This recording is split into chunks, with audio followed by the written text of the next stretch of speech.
Our speaker today comes all the way from the beautiful city of Atlanta, Georgia. He is Global Missions Coordinator by the name of Stephen Porter, and was telling me that he's originally from Missouri, or Missouri as he says, but has been a teacher, a pastor, and a speaker. And his Texas connection goes to the Truett Seminary. And we have crossed paths without ever knowing in the beautiful city of Atlanta. And Brother Porter, Stephen Porter, has been a director of also a inner city, I would think, Brother Stephen, of Touching Miami, where he served for a number of years. Let's give him a warm welcome. Okay.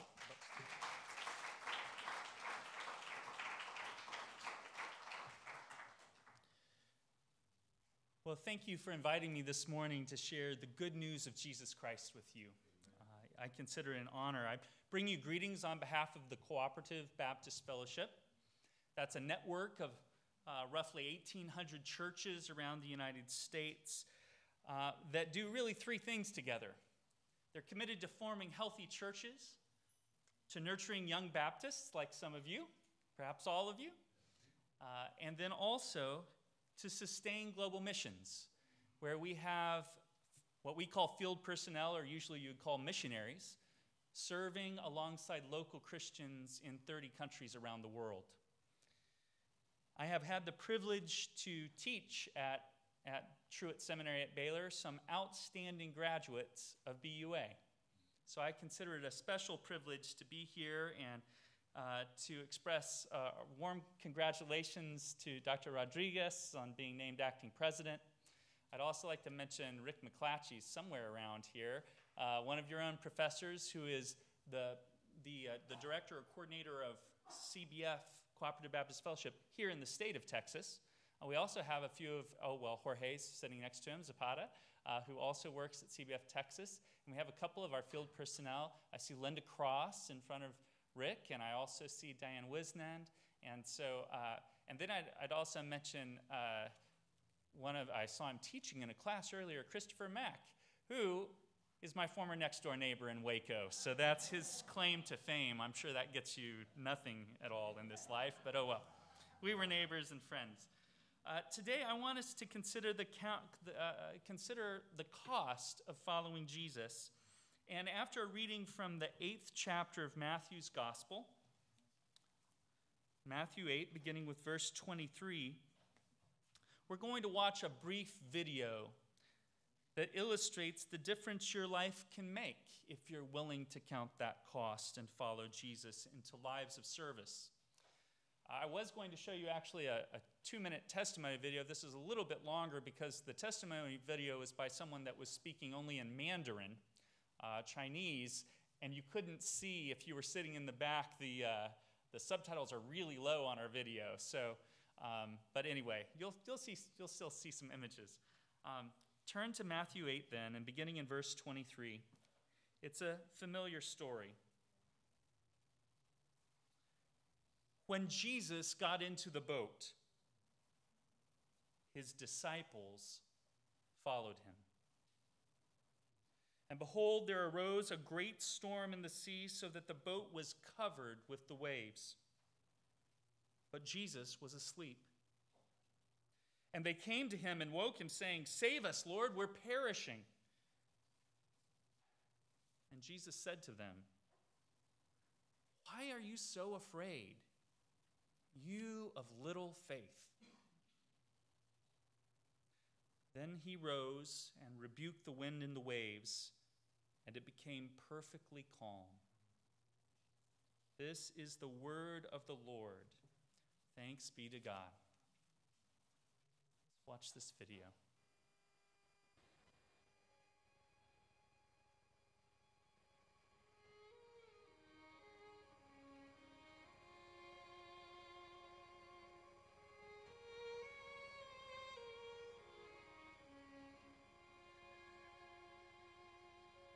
I'd had an interest in translation ever since the age of about 8, when my parents had taken me to hear Wycliffe Bible translators sharing about their work in Latin America.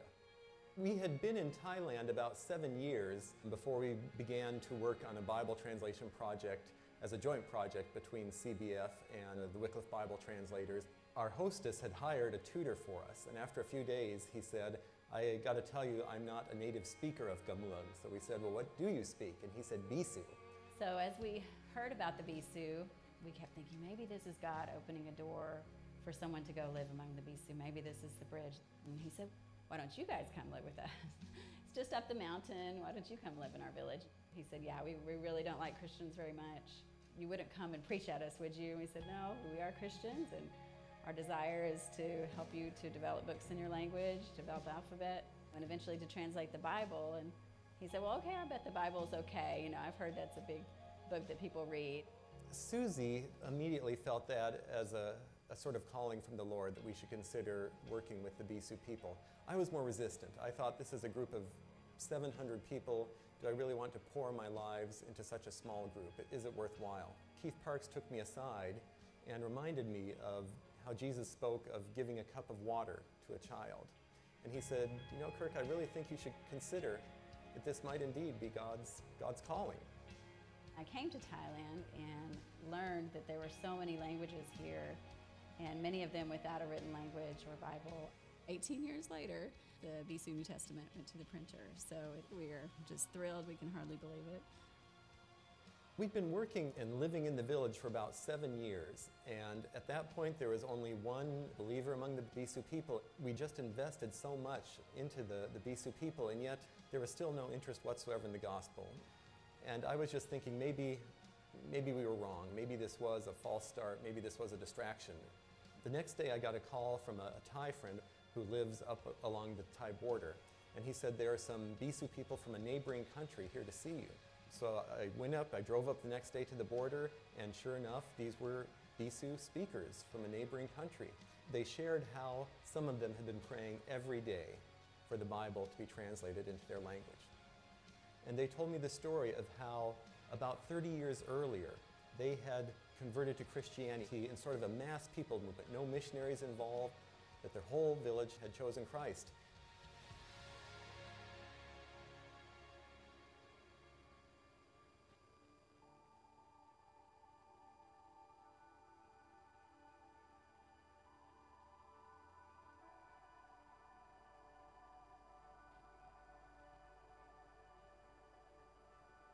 China is an exciting place to be. Christianity is growing so fast. It's really just an amazing environment to be in. Thanksgiving Church is a great story of how God's working in China. It was started in 2007 with a group of about 30 people. We had been invited by some local Chinese Christians to join them in that effort. We started without a full-time pastor, and we borrowed a meeting space from another congregation. About 9 months after the church started, we had our first baptism service, and we were able to baptize 3 people.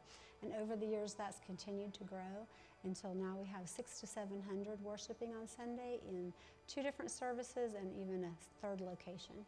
那么神在感恩堂身上还有更大的负担，那么感恩堂也愿意明白神的旨意，行在神的旨意中。 Church in China is growing so fast. The difficulty is keeping up with the number of people that are accepting Jesus Christ, providing discipleship, really quality discipleship for these folks. We live in a province with 100 million people, and in that population, at the local college level seminary, they graduate 25 pastors every year. 25 pastors for 100 million people in this regional area. It's staggering how inadequate that is. Lately, we've been very involved with providing theological education. It's a must to offer not only graduate level theological education, but theological education at all levels. 其实我觉得这一切都不是牧师长的功劳，是上帝的恩典领导我们。 I think the relationship between CBF and the churches that we've been able to partner with in Sichuan is a good model for how the global church can work together. Supporting field personnel is what enables us to live in these places and to share Christ and to work with the churches.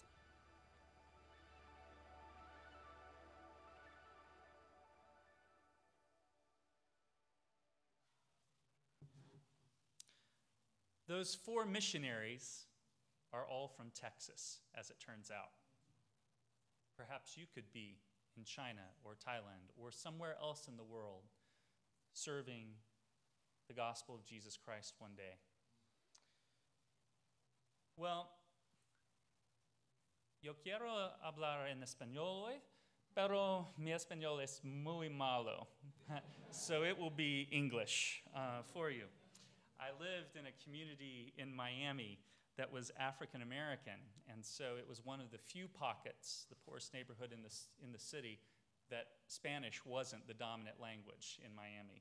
And so I can understand a lot, but my speaking is kind of poor. When Jesus got into the boat, his disciples followed him. Did you hear that progression in verse 23? Let me read it again to you.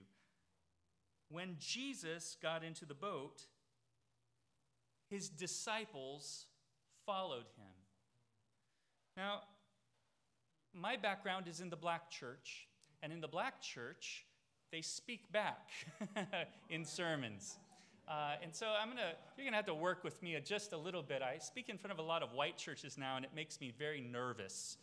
They are very quiet. But whenever I say, when Jesus got into the boat, if you could say, his disciples followed him, that would be really helpful. Let's try that once. When Jesus got into the boat, his disciples followed him. Now, you're going to have to stay on your toes for this, okay?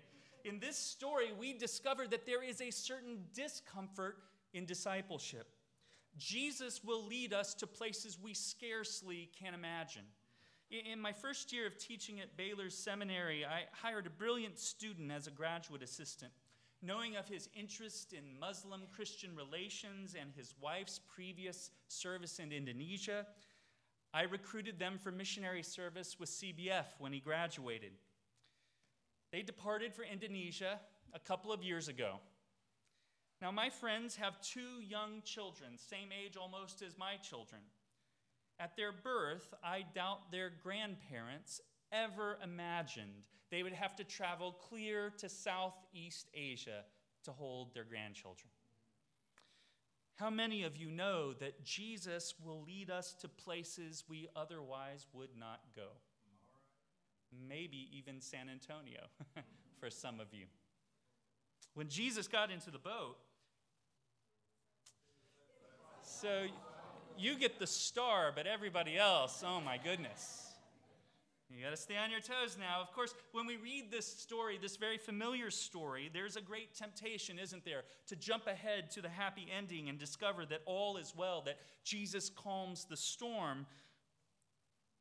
It kind of reminds me of that saying by St. Julian of Norwich, that, and all shall be well, and all shall be well, and all manner of things shall be well. But Matthew doesn't skip ahead to the happy ending. Like the disciples on the boat, we have to wait for the story to unfold. When Jesus got into the boat, yeah, you're getting better. Do you ever wonder what the conditions were like on the waters that day? The disciples, even Jesus himself, clearly needed some rest ever since they had followed him down from that mountain where he preached that incredibly demanding sermon. Well, it had been nonstop healing. Wall-to-wall sick people, a man with leprosy, a paralytic servant, Peter's hot mother-in-law. The text says she was feverish. And others plagued. I can't resist that. It always goes south, but I still love it. And the scripture says, and others plagued by demons and diseases. Following Jesus back in the day was hard work. Others tried to join the company, but Jesus dismissed them almost out of hand. Do you remember what he said? Foxes have holes, birds have nests, he replied to a law professor. To the son of an ailing man, he said, let the dead bury the dead. If you're planning to follow me, Jesus seemed to say, you're going to have to count the cost. And a small band of disciples did just that. They stood steadfast by his side. Simon Peter, his brother Andrew, James and John, Zebedee's sons, they'd already left their friends and their families and their nets behind. So when Jesus got into the boat, and onto the boat they went, weary from the crowds, grateful for a respite. Matthew's actually kind of spare in his detail here, but we know that Jesus must have shared in their exhaustion. Because as soon as they push away from shore, Jesus falls asleep.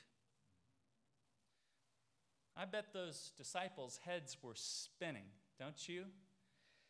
Jesus was a miracle-working prophet from Galilee. He was the hottest thing to hit Palestine in a long, long time. And he had handpicked them. He called them by name. He'd invited them to become fishers of men and women. I'm not sure they knew what that meant, but it sounded more exciting than their present day jobs on the boat. Others envied their position.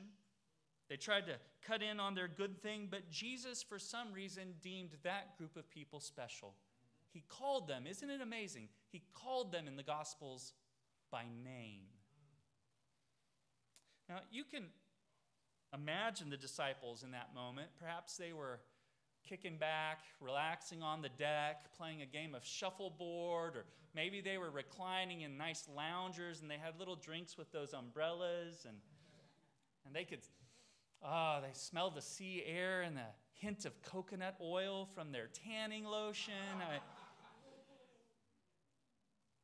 When lightning strikes, the thunder rolls, wind howls, and verse 24 says, a storm arose on the sea so great that the boats were being swamped by the waves.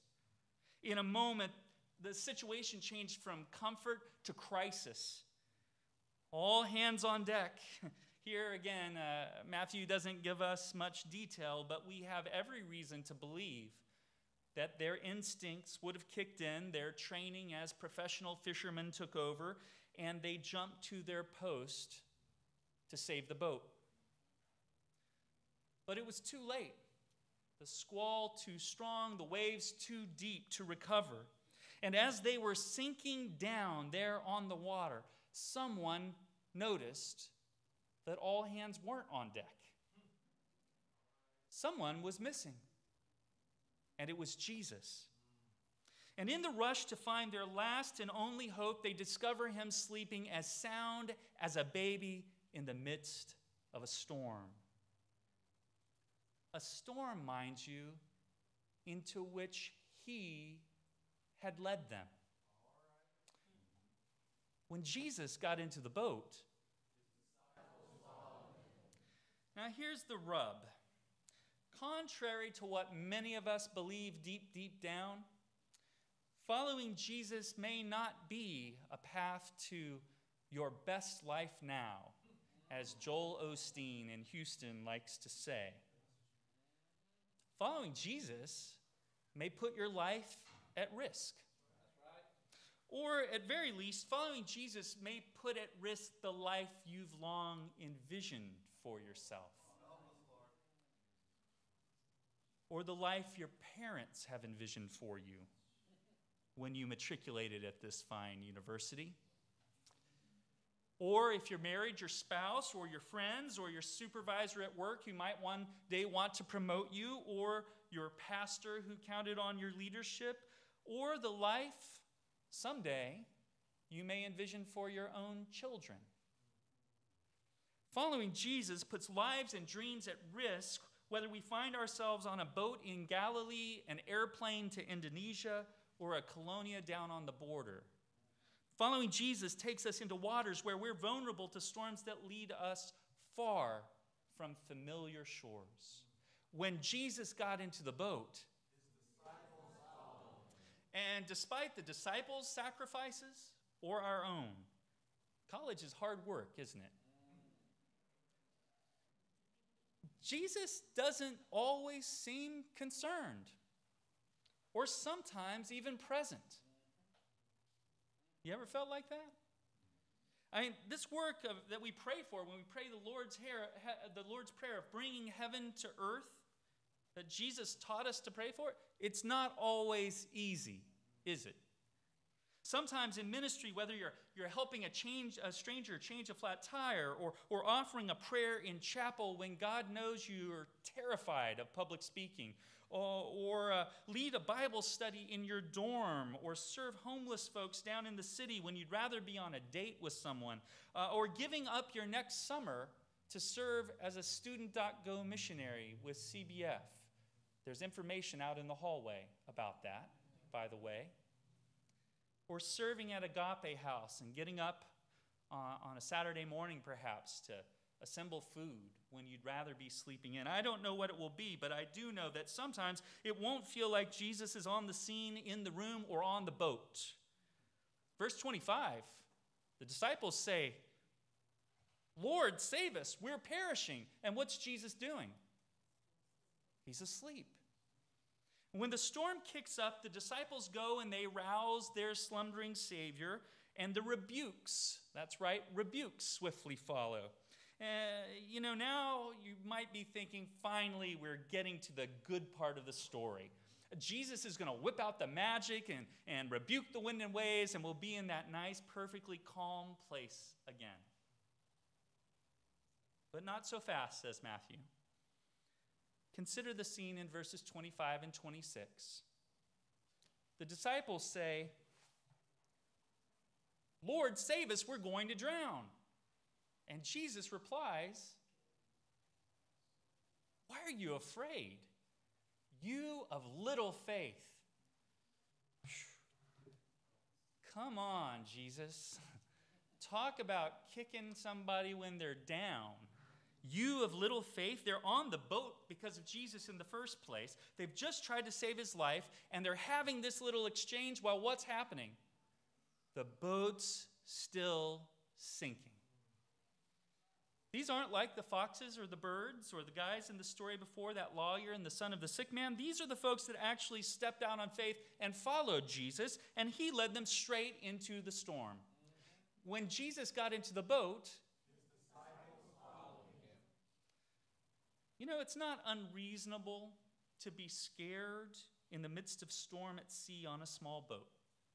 People die every day on the water. This isn't some post-resurrection account with Jesus. Easter's a long way away in Matthew's gospel. The disciples seem downright reasonable here, even faithful. Waves are swamping the boat. Professionals that they are, they try everything in their power to save the ship. But fearing the worst, they turn to the one person who might be able to save them. Isn't that faith? They'd come to the end of the rope, they had nowhere else to turn, and they turned to Jesus. Wasn't that faith? When Jesus got into the boat, when I served as a missionary at Touching Miami with Love, I had an opportunity to go on an outward-bound experiential education course in the Blue Ridge Mountains of North Carolina with a group of young civic leaders. We did rock climbing and hikes and trust falls and things like that to build teamwork between people. One morning, our facilitators divided us into two groups for a hike up to a summit on a mountain way, way above us. And before we departed, the guide got down in the dirt, and he drew 3 concentric circles, 3 circles within each other. And he said, there are 3 zones of kind of learning or existence. He said the first is a comfort zone, and that's where most people like to stay.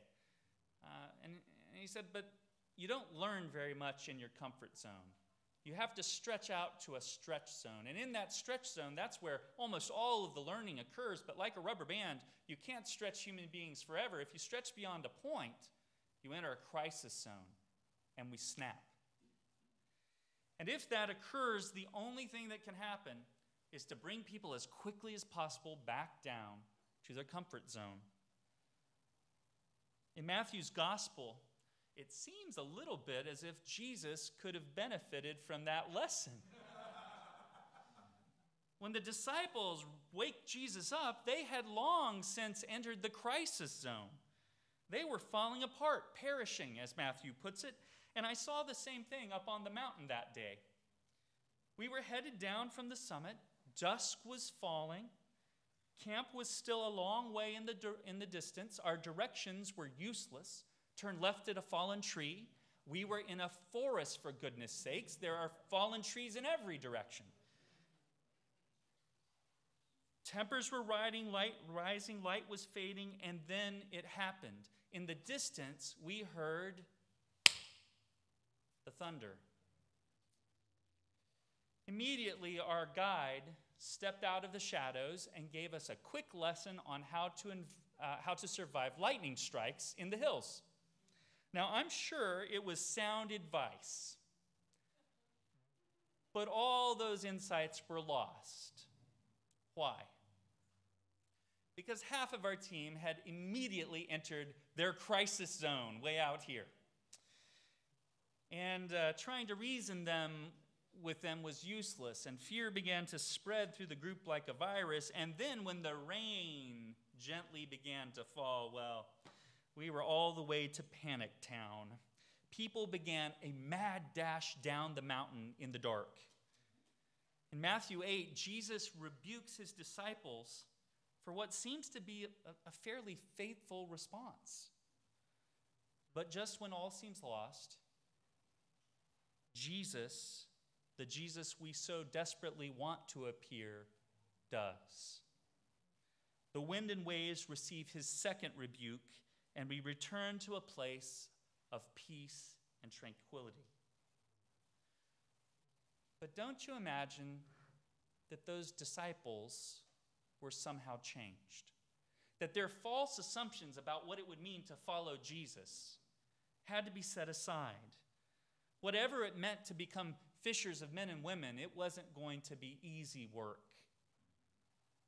Sometimes Jesus will lead you straight into a storm, my friends.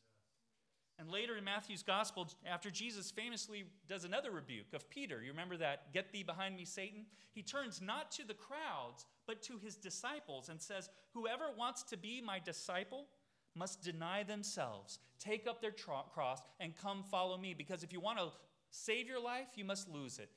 And if you lose your life, you will find it."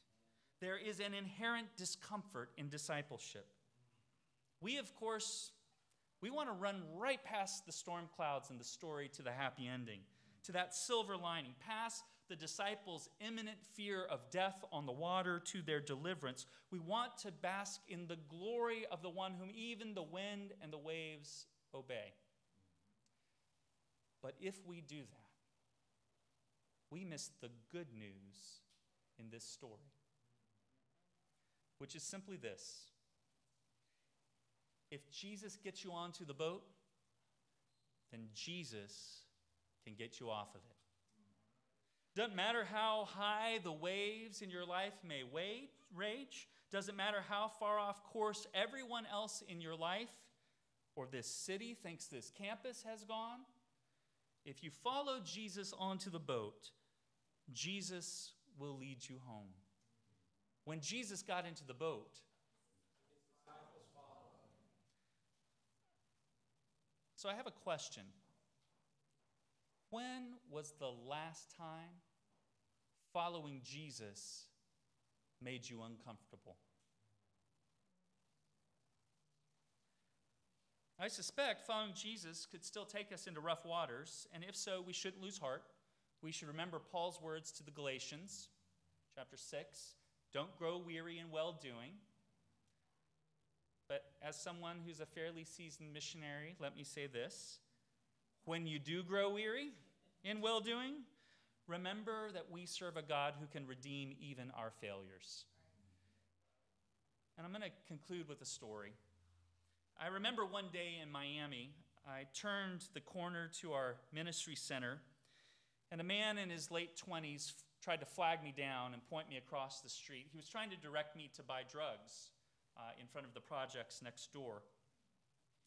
He was persistent. I went ahead, parked in our lot, and he ran up beside the car. When I opened the door, he was standing right there trying to tell me I had gone to the wrong place. Really, I needed to go across the street. And, well, I was tired, and I was annoyed, so I lit into him. Don't you think God had something better to do for you than selling drugs on this corner? Don't you think God has bigger plans for your life than destroying this community from the inside out? Now, it goes without saying, this is probably not the best way to approach a drug dealer. It's also not my most gracious missionary moment as a representative of Jesus on that corner. But I was weary. We battled every day for the hearts and lives of kids in our neighborhood with the drug dealers. And I was annoyed. And I was tired. A few months later, I'd taken a church mission team that had come to visit over to the Homeless Assistance Center to serve a meal. We were clearing out after the meal, and I was trying to get us home because it was late. And I heard someone say, Pastor Stephen, Pastor Stephen. And I looked, and he said, it's Charles, don't you remember me? From the corner there on 7th Street in the swamp. I was dealing drugs, and you told me that God had bigger plans for my life. You were right. And as I picked my jaw up off the floor, he said, I'm following God now. My girl and I, we got engaged. We're going to get married. I've got a job. I went through rehab just a few months earlier, right? So I stayed and I talked with Charles for a few more minutes, and then I left. It was a surprising moment, that conversation, but it reminded me, don't grow weary in well-doing is a good word, as long as we remember that the kingdom's coming on earth as it is in heaven is a divine initiative into which the Spirit invites us. And sometimes the kingdom comes in spite of us. Now, I don't presume to know for certain what this passage in Matthew's gospel means for you personally or for the campus collectively, but I do know that when Jesus got into the boat, so let me close with this challenge. Pay attention to the people around you who have embraced the call to follow Jesus out of their comfort zones. Maybe they're missionaries like my friends in Indonesia or the K-Yards or Kirk and Susie in the video. But they just as well might be school teachers or custodians or car salesmen or cafeteria workers or undocumented immigrants or corporate CEOs. They come in all sizes, shapes, colors, and accents, but the one thing they share in common is a willingness to embrace the discomfort of discipleship, because that's precisely where the real growth occurs. And if we're willing to take that risk, then we'll discover that there's no safer place to be than with Jesus, even in the midst of a storm. When Jesus got into the boat. Amen.